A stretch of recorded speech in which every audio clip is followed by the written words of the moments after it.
20 years ago, Ivoclar introduced IPS Emax, and we all know how that has turned out.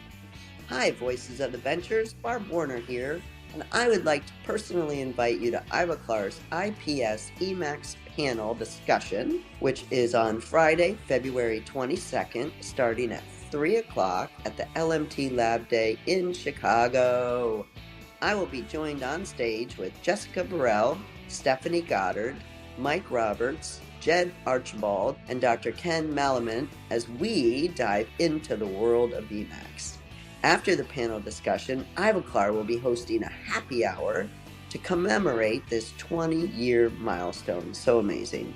So please join us by registering at labday.com/Ivoclar, and I cannot wait to see everybody in Chicago.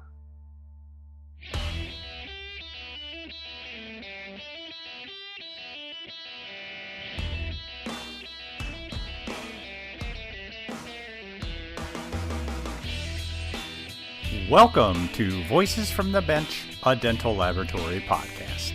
Send us an email at info@voicesfromthebench.com and follow us on Facebook and Instagram. Greetings and welcome to episode 359 of Voices from the Bench. My name is Elvis. And my name is Go Chiefs! Oh my gosh, if you don't know, we're recording this before the Super Bowl. Yes, we are. It's coming out Saturday. after the Super Bowl. I know. It's coming out that Monday, so after they win, we can celebrate. Okay.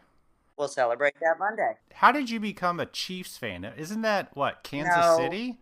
Yes, I'm a Patrick Mahomes fan. I know everybody hates the Chiefs, so I'm just saying, I get it, but he's a badass, and so is Kelsey, and that's, Is he the quarterback? What about Taylor Swift? That's her team, right? Yeah, I wasn't even going to mention her, because I don't even think it's about her, but I want to see a good game, so that's really all.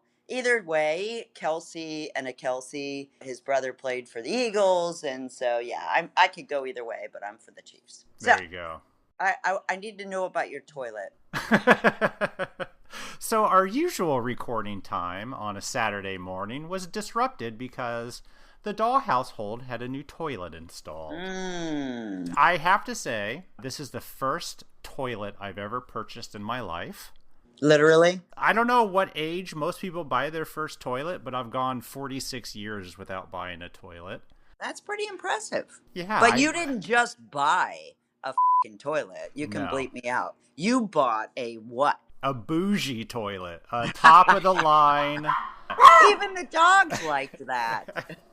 It heats the seat, it shoots water, it blows warm air, there's a light, it probably plays a song, who knows? Oh my. I don't know, man. I wanted the $94 toilet, she wanted the Well, whatever. she won, and I bet you're going to end up enjoying it. You will enjoy the hot seat, because I know you live in a very cold area. That part I'm down with, but yeah. The whole water on my booty thing, not happy with. No, not yeah, gonna use I don't know. But hey, you I don't may. know. Yeah. Don't tell me if you do, because I don't want to. This will be a secret I will die with. But hey, guess what? Yes! Next week, it all starts. I Cal know Lab, Lab Day Chicago. To say we're excited, that's an understatement. We are I'm stoked. doing a backflip in my brain. Love it. Yeah, so, man. we have to do this, and we only have 2 more weeks to do this. But in case anybody wants to come and find us and be on this podcast, we're going to be at the Cal Lab Cocktail Party, which is Thursday, February 20th from 4 to 6:30. And then on Friday, we're going to be in the Ivoclar Grand Ballroom from around noon to 5-ish on that Friday, and then all day Saturday. Damn. It's going to be awesome. But we want to remind everyone that if you don't want to be on the podcast, that's okay. Still stop by and say hello. We love to meet you. And if you've been on the podcast before, it's okay to come by and give us and the listeners a follow-up. Yeah. Unless you were just on the podcast and you know who I'm talking about. And because Ivoclar is so amazing, if you're with another company or a vendor, it's okay for you to come on too, because Ivoclar is a great company that sees the benefit. Heck yeah. And if you come by and Barb and I are talking to somebody, we got the headphones on, just hang around the Ivoclar Ballroom. Check out some of their amazing products, their materials, or even who's on stage speaking. Right. And then when we get done recording, you'll be next. And you know Elvis and I love Chicago. We love Ivoclar. Best location ever. Yeah. We always get great interviews. We usually have lines. So please don't get deterred. Just come back because we want it all. and a bidet to go with it. Of course. I have to use a regular toilet in a hotel. I'm going to be used to this thing by then. No, I'm just kidding. You are. I know you are. All right. We'll talk about this in a month. We'll update everybody in a month. No, we will not update everybody on the cleanliness of my bowl. Okay. All right. I got some editing to do. So this week brings us a conversation about what amazing things are happening over at Amann Girrbach. So most people know about Amann Girrbach and their line of mills. That's, the Motions or that beast of a thing called a Matic. I love that name. But now they are working on the experience that goes along with getting that new shiny mill. Less than a year ago, they appointed Keith Clements, the CEO, who came out of semi-retirement when presented with this opportunity. Keith believes in surrounding himself with the right people. So we also get to meet Nick Pizzo, who comes to AG with a ton of logistic and customer service from both Miller Coolers and Amazon. Yeah, and I like the AG. I'm digging the AG. Yeah. But of course, you can only do great things if you include those that made AG great to begin with. So we also get to talk to Maurice, or as everybody knows, Mo Whitlock. He's so good. All three tell the story of taking AG to the next level by creating a better experience when choosing your next mill. Sometimes it's all about the service rather than the product. But you know what? It helps if the product is good too. So join us as we chat with Keith Clements, Nick Pizzo, and Mo Whitlock. This February, there are a lot of vendors to visit at Lab Day Chicago, and one you don't want to miss is Adite at booth E26. They will be showcasing their exciting new products and cutting-edge solutions in digital dentistry. Attendees can explore hands-on demonstrations of biomix, stain, and glaze techniques, something many guests have mentioned on here before, along with some of their other innovative technologies. Adite will also host engaging lectures and Grand Suite 2 that's in the East Tower, covering topics such as EZ-Near, 3D Pro Zur, digital dentures, and their Adite cloud design service. And even before you go, you can stay updated by following at Adite North America on all social media platforms. And don't miss this opportunity to see how Adite is shaping the future of dental labs. Tell them you heard them on Voices from the Bench, and we appreciate your support of the podcast, Adite.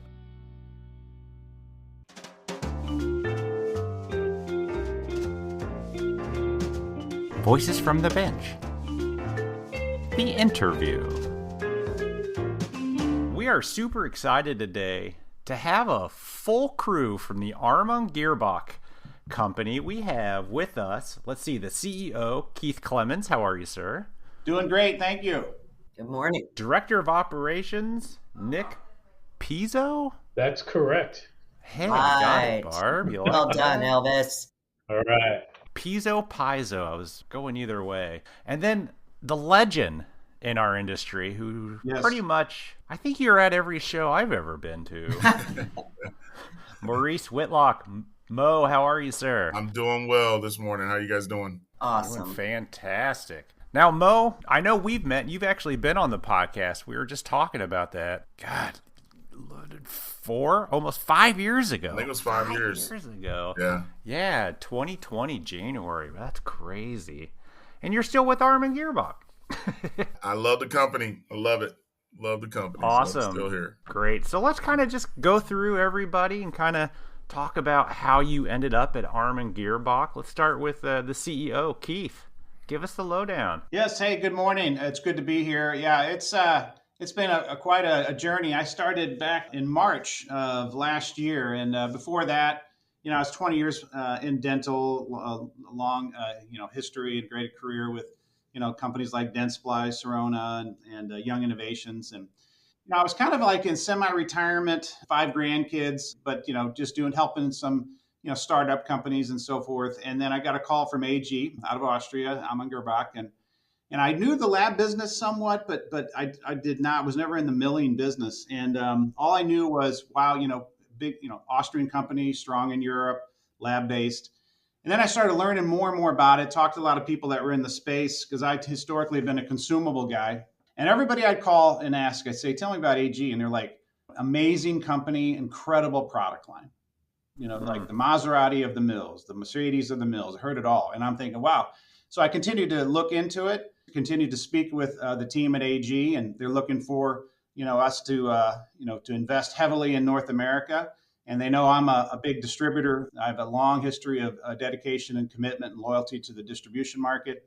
And they knew that they wanted to go back into distribution. So we kept talking, and then I joined in March, and I've just had a blast, an absolute blast here, creating a great culture, here in North America, bringing in the right people, working with our dealer partners.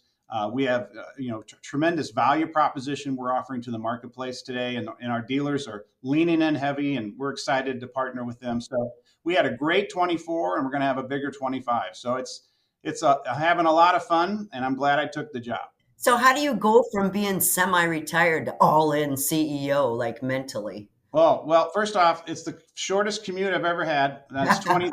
My offices here are 20 minutes from my home on Lake Wylie here, right outside of Charlotte. So it's the shortest commute I've ever had. So that's really cool.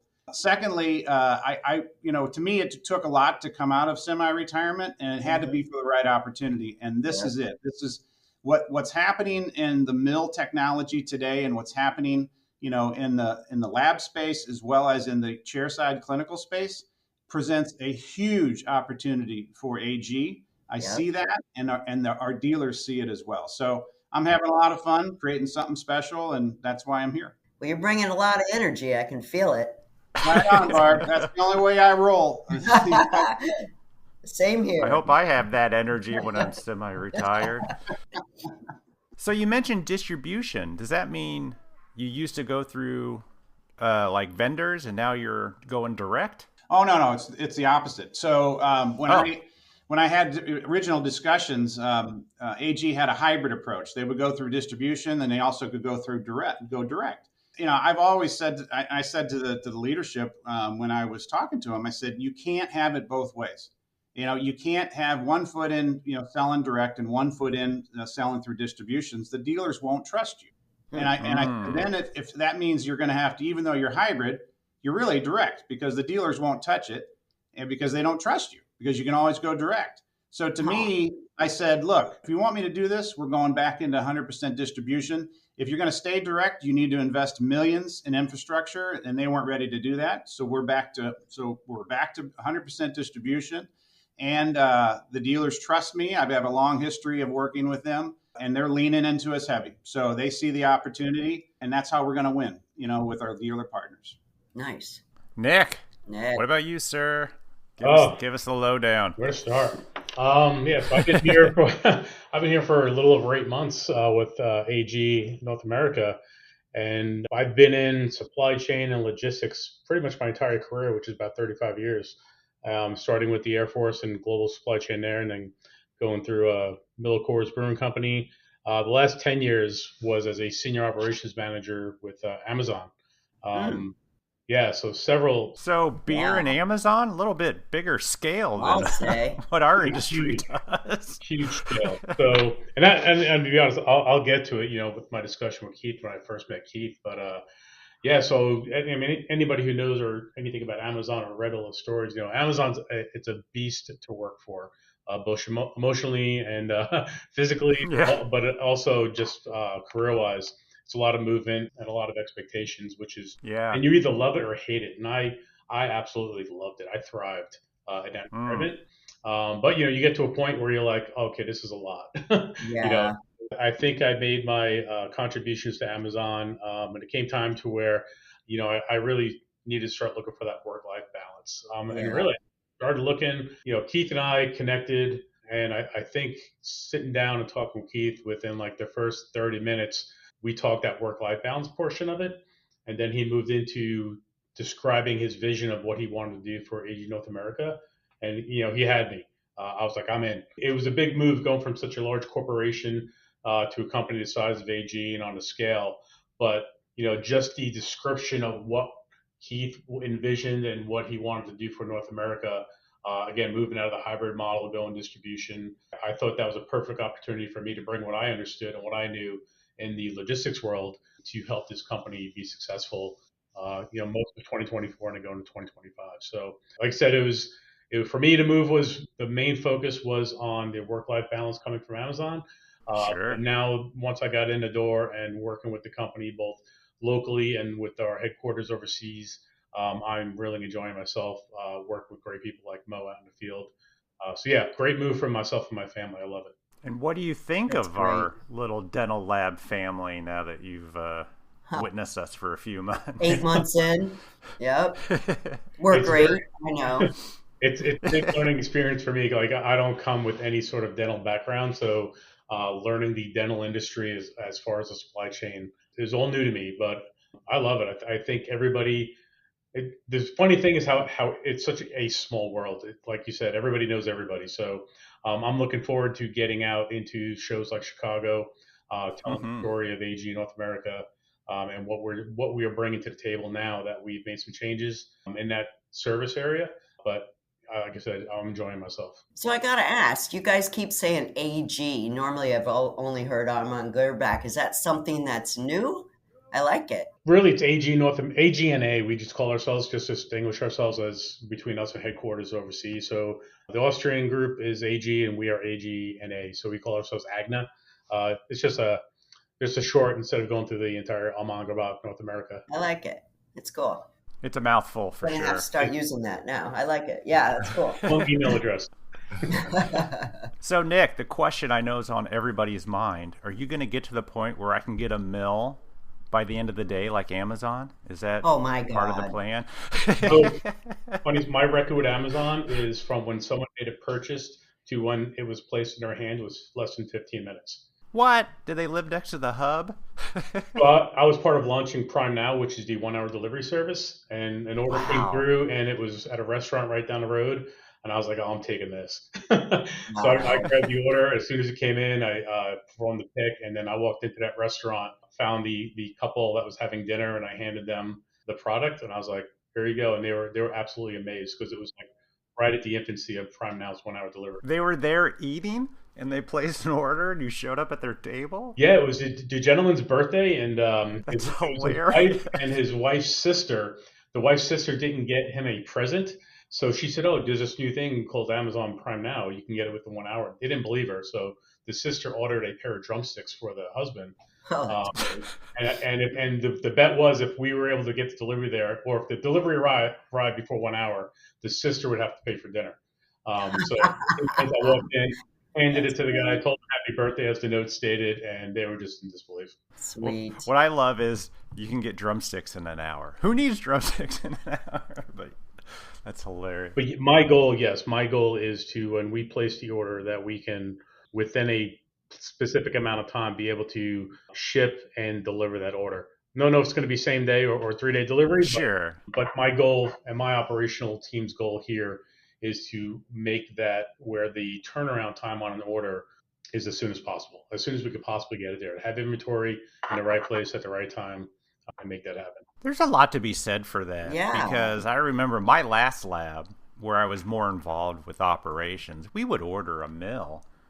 And it'd be like, okay, you'll get it in about 3 to 4 weeks. I'm like, yeah, but I made the decision I need it now. I mean, this is why I need it. Yeah, and that's kind of my process has been forward-looking rather than looking back and seeing, okay, what is our sales forecast, to make sure that we have planned ahead and we have the equipment here. It's all dependent on the shipping and how long it takes to pack and ship, and then also what fits the customer or the doctor or lab's office. What's their timeline look like? Because they got to schedule training and having downtime. Sure. But my focus, again, what I bring from Amazon to the table was the customer centric, where how does the decisions we make impact the customer first? And if it's a negative impact, how do we mitigate it, or how do we remove that and focus on that aspect of it? You mentioned clinical. Do you guys have a pretty large clinical base where the doctors are ordering a fair amount of mills? I could chime in on that. I think what we're seeing on some of our mills, because we have, full range of mills, from, our DRS that does single unit crowns all the way up to 36 puck changer with the Matic and everything in between. Yeah. And but what we're seeing is, like Jim Glidewell, came out and said, on his in the article back in November in Chairside Magazine, he said that he's betting big on chairside mills because there are doctors that are bringing these in labs in, and obviously we support our lab companies and our lab dealers. At the same time, we see what is going on in the market, and we have to be prepared to deal with that. And if somebody wants to bring an in lab into their office, we have the most advanced, technologically advanced mills in the industry. So we are seeing some migration. Whether that continues to stay that way, we don't know, but we'll be prepared either way. Just to add to that, what Keith just said, Elvis, I think when we talked 5 years ago, that was a topic that we discussed that I noticed was growing, and it has grown even more. And that's a doctor with an in-house lab. You know what I mean? Sure. Instead of, there used to be a clear delineation between this doctor's doing chairside, the lab's doing everything else, where now more and more we're seeing the doctors that are purchasing the mills, and I'm still training technicians. You know what I mean? I call it doctor funded, but still training lab techs that now have left a big lab and maybe gone down to in-house and partnered with that. So that has grown even more than, when we talked about 5 years ago. So yeah, we're seeing it a lot more. We're talking to more people on this podcast that are in-office technicians, and I think it's a great career for a technician. Absolutely. Because I when I talk to doctors, because we get a lot of questions during the purchasing process where, a doctor might say, "Hey, I want to do all on fours," and I was like, "Okay, do you have a technician?" You know what I mean? And because I said usually that's, it's if anybody knows me, I always do car analogies. So it's like I want to drive F1 racing, and it's like, okay, do you have a driver? The owner can buy the car. We need somebody to drive it. So. Yeah, 100%. That's kind of where we're at. And most of them, the ones that are successful, they've done really well, look at that as a partnership. You know what I mean? Mm-hmm. So you have the doctor running the show, and then you have lab technician in-house, running doing all the work. Software. So I was just in the office the other day, and they had a whole setup, and an assistant was sitting there designing a crown on software, and I was like, you're a technician, right? I mean, yeah, no, you're not just an assistant anymore. Yeah, that's the second most common situation is, they either have a technician or you have the assistant who's done chairside and now they're ready to do more complex restorations. So I've seen quite a few, assistants turn into technicians, over time. So I just leave them my card and say if they're ever wanting to become full-time technician, let me know. Yep. So Mo, yeah, we talked 5 years ago. Give us a quick update. It seems like you're the veteran of this group. Yeah, so I think almost 10 years now with Amann Girrbach, and I love it. That's why I'm still here. You know what I mean? It's. Mm-hmm. I've had people that, I spoke to, I haven't seen in years, and they're like, "Hey, you still with AG?" I'm like, still there. And a lot of different reasons. Keith highlighted some of the reasons, I believe in the product, you know what I mean? It's a great product. How we present it, I think is much better now, everything that encompasses that customer service, support, training, installation, but the equipment has always been fantastic. So I just loyal to the company and love it. Who can give us a little history? Yeah. Oh, wait, I want to be cool now. AG. Who can give us a little history of AG? Like, when did it come to the market? How did it kind of start? Was it always mills? That kind of thing. Actually, you guys want me to? Yeah, go, Mo. You want to take this, or you want me to? You got it. Okay, so historically, it was two separate companies, two families, one in Germany, one in Austria. So we have Amann family and the Girrbach family. Oh, okay. Yeah, so every once in a while, in some of the labs, you'll see some older like equipment that says Amann in red, and that was when it was a supply company. So you had the Girrbach family, which was a big lab company, and then you had the Amann, which was more on the products. And originally, the two leaders of those families had gotten together, they'd known each other, and decided to merge into what we call Amann Girrbach now. And when was that? That's That fascinating. Yeah, it was, oh my goodness. I used to have that whole thing memorized, but I think it was, You can give me a decade. I want to say 90s maybe. Okay. Wow. Yeah. And so, yeah, so the Artex articulator is really what put us on the map. Like that was what we I started off remember with. that. Yep. Articulator. Yep. And that's another reason, like I said, with our company, a lot of people, they hear us and they think mills, but we have so many products to keep track of, to keep updated on. So it always keeps us on our toes. But so start off with Artex, that kind of put us on the map. They decided to jump into CAD/CAM in the 2000s. And then they decided to go with the high quality route. You know what I mean? So they from the beginning, we had cutting edge mills. We had first ones to come out with special custom abutment holders for in-house and not a big commercial type mill. You know what I mean? So Yep. growth from articulators, which is kind of our DNA, our backbone, to now where we have so many products and amazing zirconia mills. So to see that growth is pretty exciting to be a part of. What was some of the early mills? Were they just like 4-axis, 2-axis? I mean, how far back do we go? Yeah, so we had one of the first hand mills. So remember the hand mills back in the day. I'll have to send you some photos, but yeah, our history is pretty interesting because we had the hand mills that would hand mill the zirconia. What does that even mean? You turn a knob? So you have it was like a hand piece, and you move one piece over the restoration, like a wax up, and then it would actually carve the zirconia on the hand piece. Wow. It was. I can't even visualize that. Before the automation. Mm-hmm. Then it was the 4-axis motion, the original motion.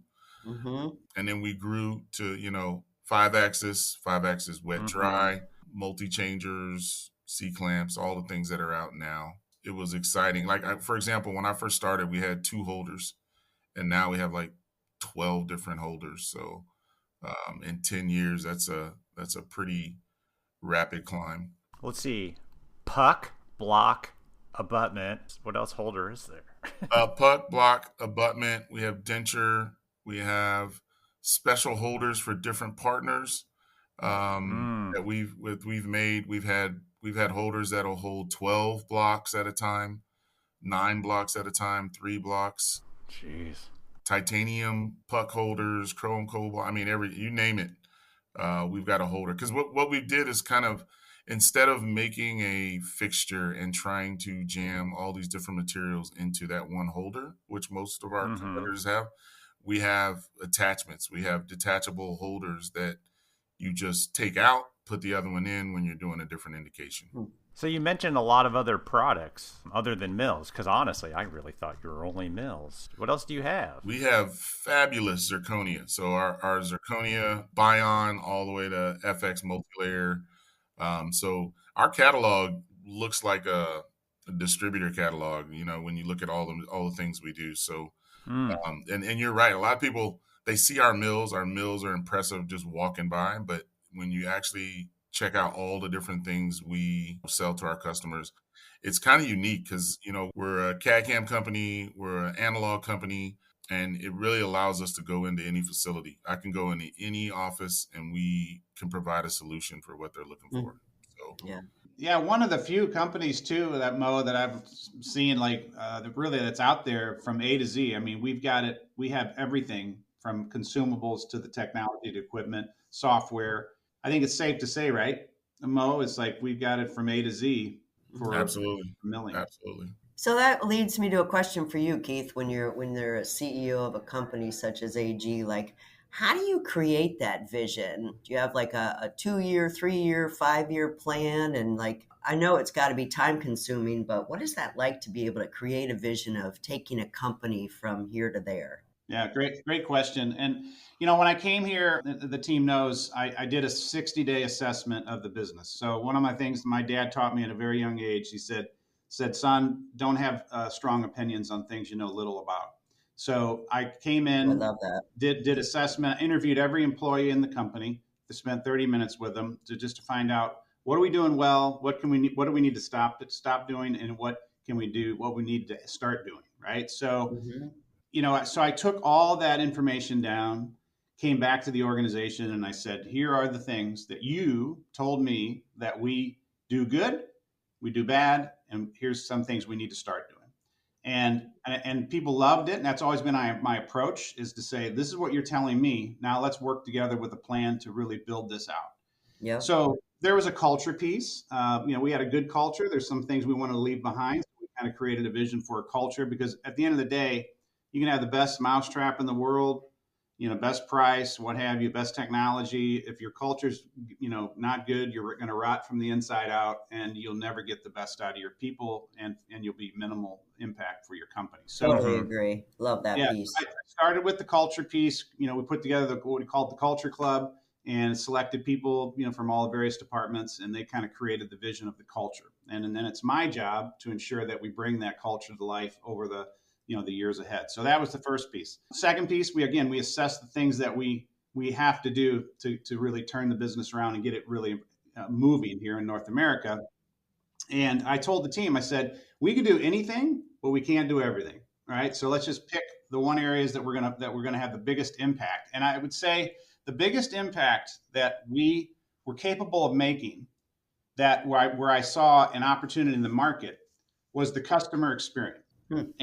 And I go back to a book in the 90s that I'm a firm believer, from Ken Blanchard and Sheldon Bowles, called Raving Fans. So when they came out with this really a revolutionary but simple approach to customer service, right? And I said, look, when I did the assessment, I also looked into the channel, talked to a lot of customers, and the service out there, which is hard to do for companies, is terrible.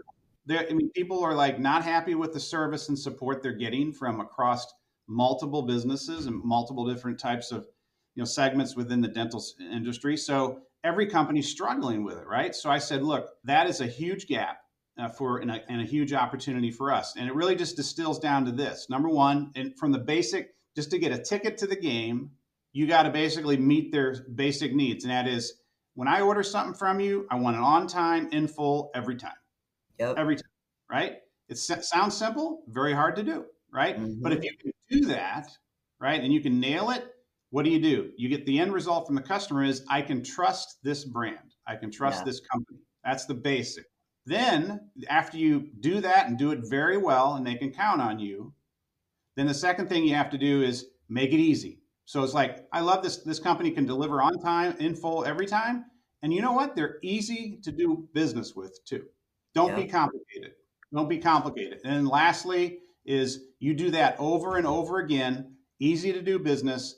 Then you lean in heavy too with additional resources and things that we're doing. We call it AG 360. We basically blow them away on everything from installation to and then ongoing service. And that takes them to the level of what we call, what I would say is that they trust us, we're easy to do business, and we give them a great customer experience that they want to continue to get each and every time. Wow. So that's what we're creating. That's the vision. And we believe that, if you look at our Google ratings back in March, they were sitting around 3.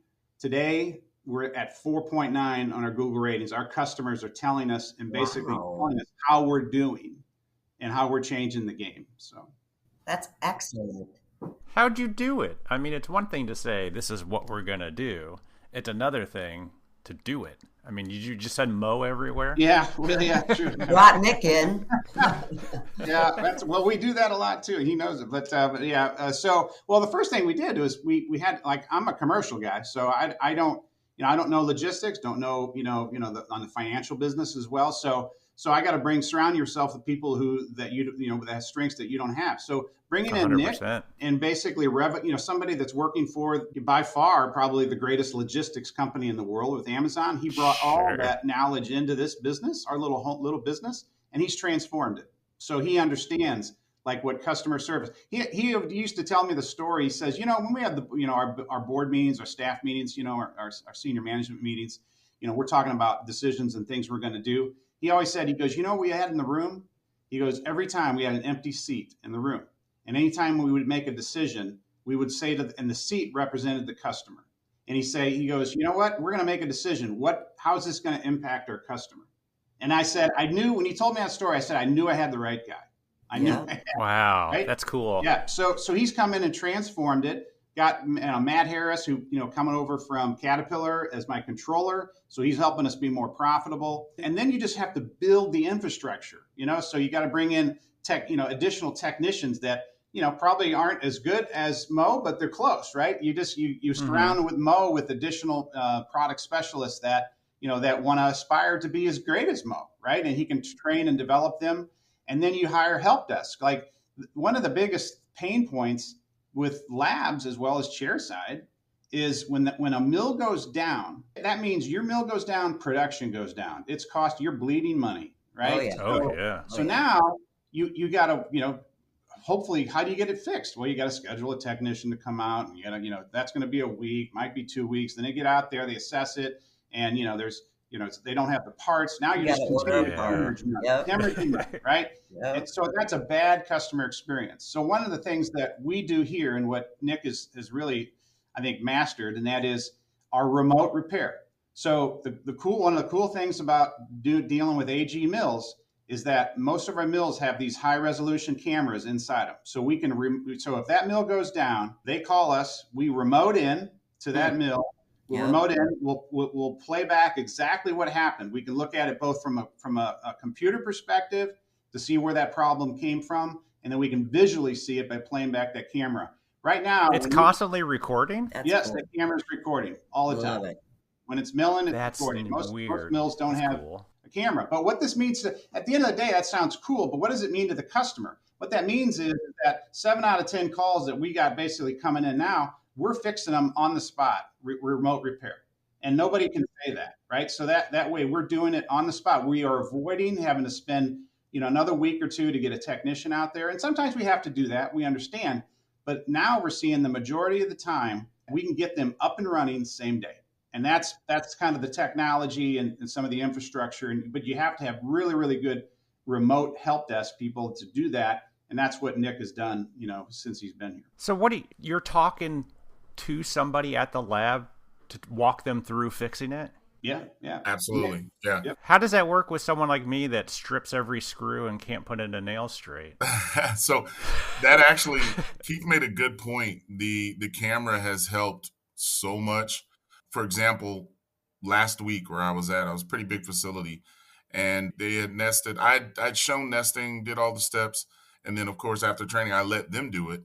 And they were, took off with it, but one of the pucks, they forgot to screw all the way down. So, so they're like, hey, Mo, we got a problem with one of these mills already. What's going on? I said, well, let's look at the video, So it's almost like replay in football. So I go back, we look at the video because we had a tool break, and we go back and look, and you can actually see the puck moving around in the holder because it wasn't screwed down all the way. So, of course, the tool was thinking there shouldn't be material right here, but there was because it moved, snapped the tool. And immediately we were able to address it, where normally if we didn't have a camera, we would have been troubleshooting, we would have been calibrating, we'd have gone through all these steps.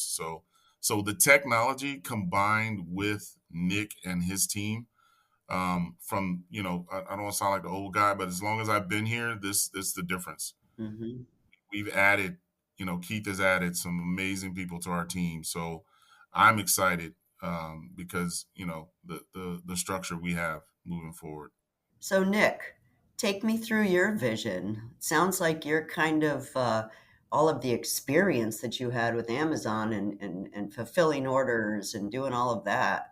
What was it like going into the dental space, and how did you create in such a short time what sounds like an amazing customer experience? From that aspect of it, while it is customer centric and customer focused and how do we best serve the customer, a lot of the work through my experience, both not only with Amazon, but each company, I've had the ability to work for some really good companies. And the best part about it was each one of those companies had really good leaders who taught me how to lead a team. Mm-hmm. And the basics of the whole thing comes down to three things. Can you plan? Can you execute? And then the most important one is, can you develop people to the next level? And that's really where it's at, where you have a team who they want to do the right things. You have to come in with the intent of, I have a team, no matter what's going on when you're first coming into a company or a business, is you have to have that mindset of people want to do the right thing. They just need to be able to be trained or be calibrated or really just set a process in place for that. Mm.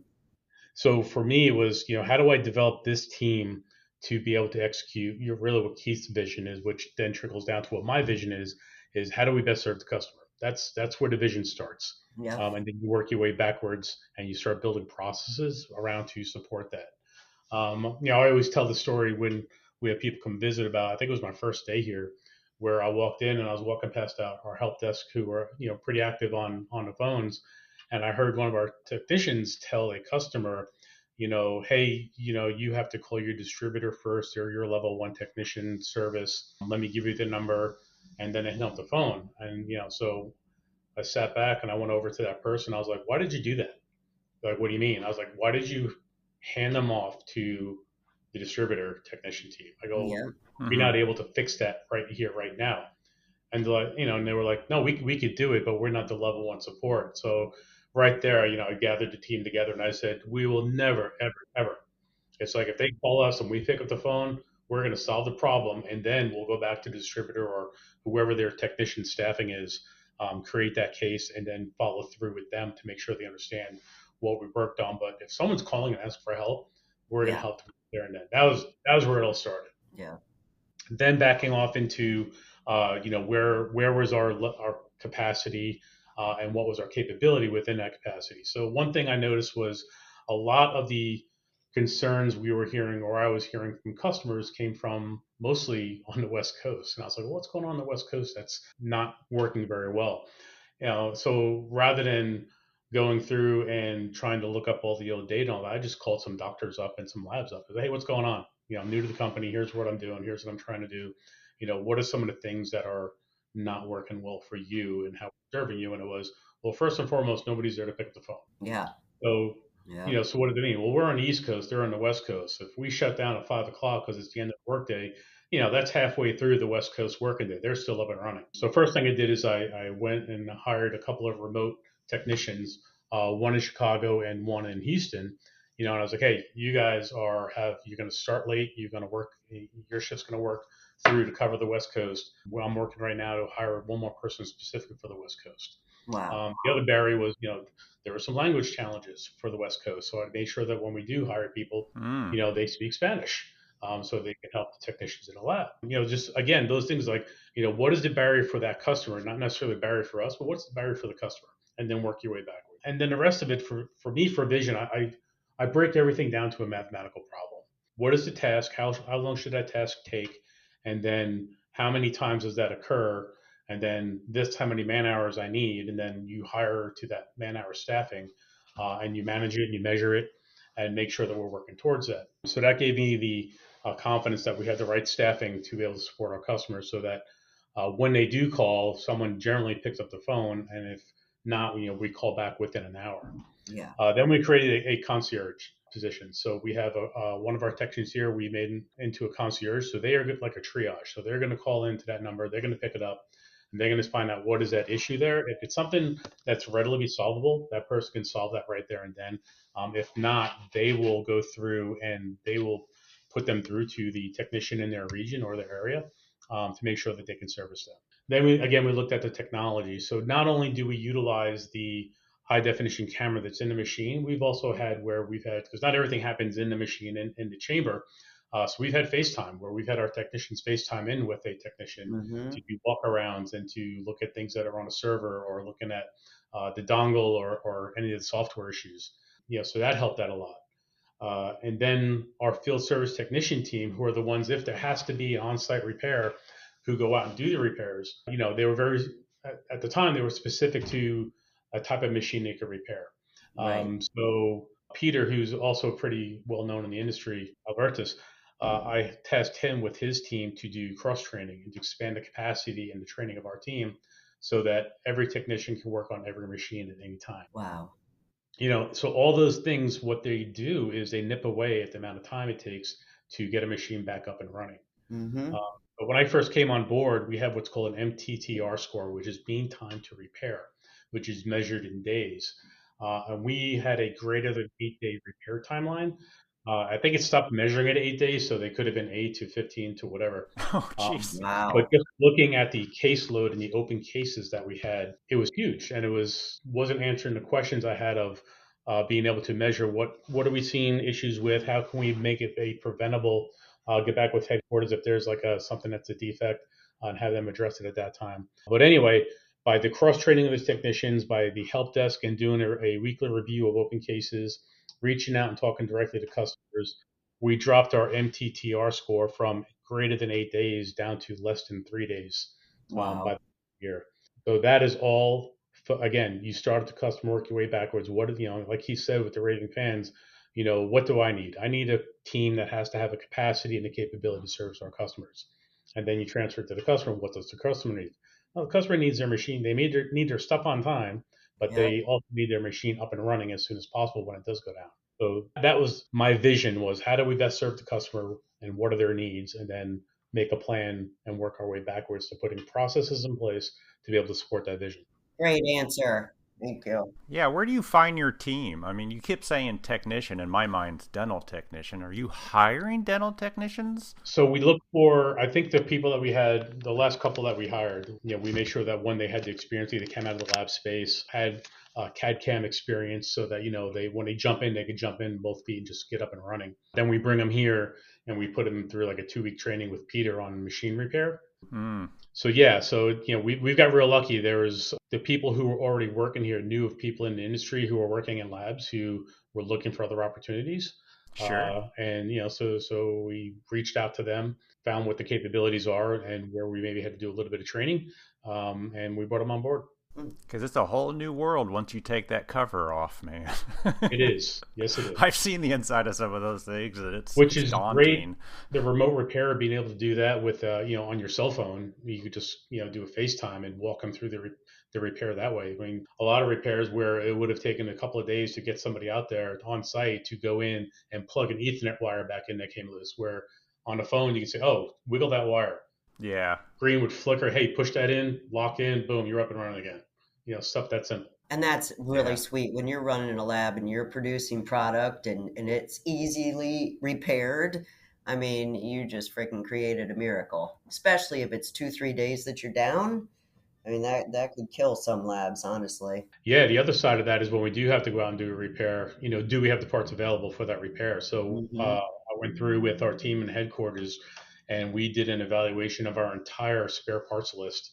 And then we set that up on a min-max order schedule so that we don't run out of parts. We pull the data, we look and see what the trends are for parts that are being replaced, whether it's warranty or just PMs and maintenance that generally get worked on, and make sure we have the parts here available before we even schedule to go out and do any type of maintenance work.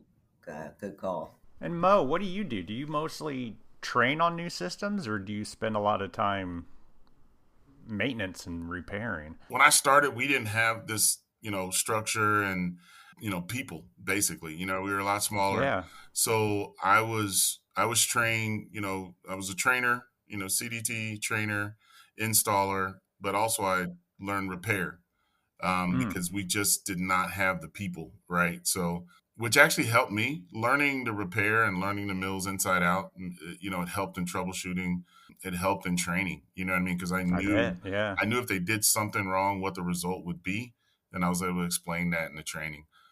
As we've grown, we have, specific repair technicians, and then we have product specialists, which are, more on the training side.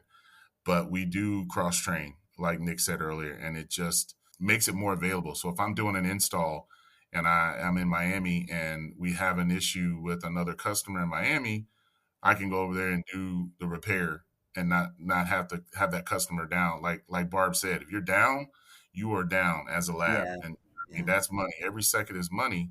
So our ability to do repairs, on the fly because we're in that location just gives us that, that flexibility to take care of take care of the customers. So right now, currently, I'm training. My responsibility is the other product specialist, and I'm really excited moving forward as we grow, because that's what I mean. We're growing, so it is an exciting time having these teammates, because you hear team thrown around a lot, but as you hear Nick, you hear exactly how we're improving, and you can hear it in Keith's voice. It's funny. We just hired a new product specialist. And she had her first meeting with us, and she called me right afterwards. And she's like, "Is this real?" You know what I mean? She said, "Is this real?" And I was like, "What do you mean?" She goes, because she joined Teams, so she's seeing our history. Our chat history is our history of our culture and how it's changed and how it's grown. So she's like, "Is this real?" And I go, "What are you talking about?" She goes, "The meeting I just went through." She's like, "You guys, the teamwork, the culture." And I said, "No, this is it. It was productive." I go, this is Monday. I told her it doesn't change. I go, this wasn't anything special. This wasn't like beginning of the year meeting. Let's get everybody fired up. I'm like, this is every meeting. This is consistency. This is our team. And she was That's like, awesome. wow. You know what I mean? So it's exciting. It's exciting what we're bringing to the table. And you're the one that, if someone purchases a mill, you kind of show up and you install and you train. Yeah. What's that look like? Does everybody get that when they buy a mill? So we do. So what we've done is we understood how important that first touch point is with our customer, right? Yeah. I've always said from the beginning, the relationship to me starts after the sale, right? Because there's a lot of people out there, they feel like, okay, I'm getting all this love, I'm getting all this attention, I'm getting all this communication. And then once I sign and I sell, I don't hear from that. Yeah. And to me, the relationship begins at the sale. So when I show up, first they treat me like Santa Claus because I'm teaching them how to use it. They're excited. Right? Yeah. Exactly. So I try to match that excitement and teach. You know what I mean? I love teaching. So I'm training the customer on how to use what they just purchased. You know what I mean? So it keeps me on my toes, because what we said earlier about the catalog, we have so many different products, which has been awesome, because you never get caught in a rut. You know what I mean? So people, they'll talk to me like, "Mo, you still with AG?" And I'm like, "Yeah," but every single install, I'm doing something different. I'm teaching something different. Yeah. So our team, that's our team's job, is to make sure once the sales team, sells it, Nick and his team provide the equipment. My job and my team is to make sure they have an amazing experience when we show up and show them how to use that equipment. Be honest, do you enjoy delivering that Matic more than anything else? I mean, that thing's like, what, 30 discs? Is that what it is? So anybody that's known me or anybody that's listened, they know I have a bad memory, so I make sure I do not lie, because I don't want to have to remember what I said. So the Matic's difficult on an install on the installer, because it's a lot, right? It's like, what, 36 pucks, or what is it? Yeah, it's 36. It's a beast. That's like we call it the beast. Yeah. It's a lot of work. I make sure I get some sleep when I do those. It's easier to drive a SUV than a semi truck, right? But the semi truck can haul a lot of stuff, and that's how I look at it with the Matic. Now our Matron, our new mill, absolutely love it. It's kind of that, when we talk about the proper fit, because we've had customers walk in and see our Matic and just go, "Oh, it's too much," without even. It's a lot. It's a lot. Right? Yeah, but the Matron kind of fits. To me, options. I love options. So we have that beast for that lab that wants to load 36 pucks and they want to just mill. You know what I mean? Yeah. And then we have that Matron that fits a lot of customers, whether it's a small lab trying to be big, or that's growing, or a bigger lab that wants to buy two of them. You know what I mean? I installed two last. So to me, having options to provide that fit for our customers is what's exciting. But yeah, it's a lot. It's a lot. A lot to it, but we have the right one for the right customer. I was going to ask Keith, so how do you stay ahead of the curve? Like, do you have an actual team that recommends, hey, we need this mill, or we need to look at this material or these instruments? Like, how do you keep that going? That's got to be a whole separate team. Sure. The Austrians are very supportive of us. So we've got some tremendous R&D folks over there. So they are always looking, 5 years out, and we have a very, very healthy pipeline of R&D coming, especially, and even into this year. So we're going to introduce a new mill at the Chicago Midwinter. Yep. So we're looking forward to that. And we've got other things coming too. So it takes a village, as they say, right? I mean, we're getting support from our Austrian support group out there and the R&D team. But we are, creating, our own North America AG and, with everything from service to, obviously it starts from installation to ongoing service to, we one of the things we love to do. Because I said to the team, I said, look, if somebody's going to buy the Maserati of the mills, Mercedes of the mills, they need to have an amazing installation, right? So at the end of the installation and the training, after 3 days, typically is there's a bottle of Amann Girrbach champagne labeled that shows up with AG glasses, flowers, balloons, and we basically pop the cork with the customer, and we cheers, and I tell you, just a little thing like that. The VIP installation, the little thing like that. Yeah. I mean, the customer is just like, that's the first impression that you want to give. Mm-hmm. So you do that for every mill? Everyone that we install. Nice. Mo, you did 2 last week? So we just the customer bought 2. So they purchased 2 of our matrons. So wow. we did the champagne. You only had to do it once though. And only one bottle for the 2 mills. Yeah. Okay. Awesome. And just to answer that question too, because where Keith was talking about strategically and our R&D is really awesome about looking forward to what we do. Also on a ground level, we do a lot of teams meetings with the customer. So it'll be the customer, the CAM, and the product specialist. And we kind of listen to what the customer is wanting to do and what they're looking for. And then we kind of match that mill that fits them. Because not everybody, like for cars, you have a minivan, you have an SUV, you have a sports car. We provide those different mills. We match it to that customer's needs. Yeah. Are there mills in America that are doing better than the ones in Austria? Like, are they doing the Maddox out there, or is that mostly because America loves big and big? Yeah, we love big. Yeah, actually, it is. It's usually. So we're, of course, that's our, where their mill, where our headquarters are. So Austria and Germany, especially Germany, is pretty strong. They're leading our company. And then we are always looked at as, okay, we're the next one, as far as the Matron, the Matic. But I'd say our Matron has been, I'll let Nick and Keith comment on that too. But from what I've seen, is by far what we've been installing the most. But they're working out all the bugs in Germany before it comes over here, is what I'm hearing. Yeah, they do a lot of testing before it's actually released. I actually was able to go for the Matron before it was released, and they left me alone in there a couple days, and I milled. They were like, go ahead, mill what you want. And I was like, I'm the wrong one to tell that to. So, and I milled all the things I wanted to mill, just having fun, and that is fun. And that's what they're doing. They're like, let us know if you see any problems. And it was that was really cool to be able to go do that. So and they must like the letter M because it's Matron, Maddox. What am I missing? Are there more? Motion, Motion 2, Motion 3. Oh, so it is an M thing. So everything's M's. Yeah. And that Matron can mill anything, any material. And when we were at Greater New York, we actually had a titanium puck. We milled a Iron Man.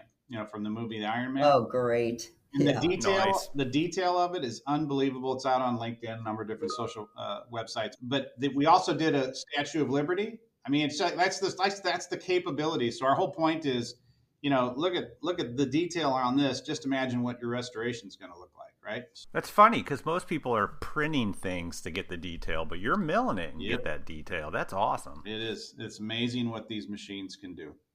Wow. Truly amazing. So somebody briefly mentioned releasing something in Chicago. I believe this episode will be coming out before Lab Day. So give us what's going on with you all at your booth, your room.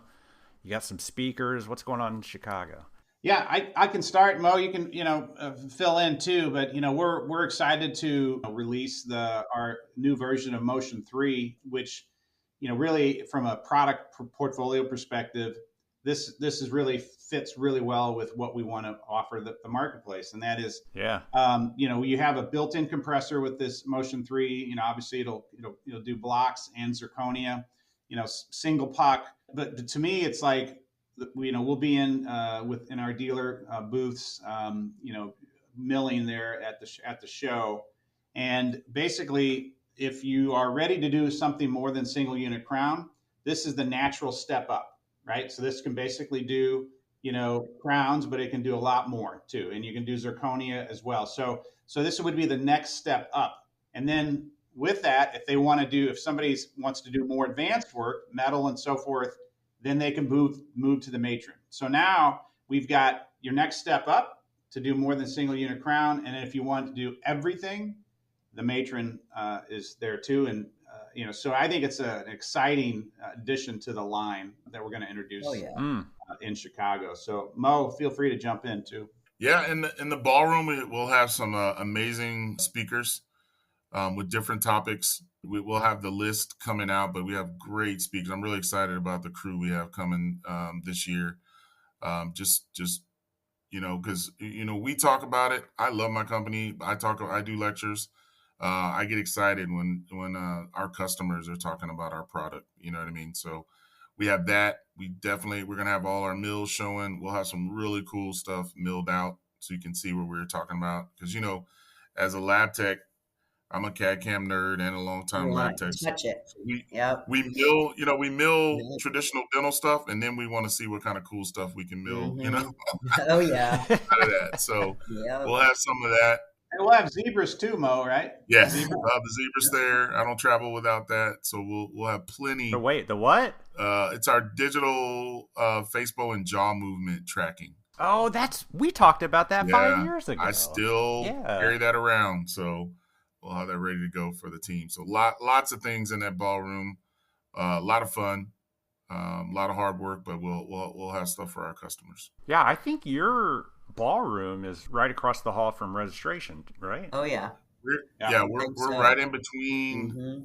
Actually, we're right in between Zahn and Ivoclar.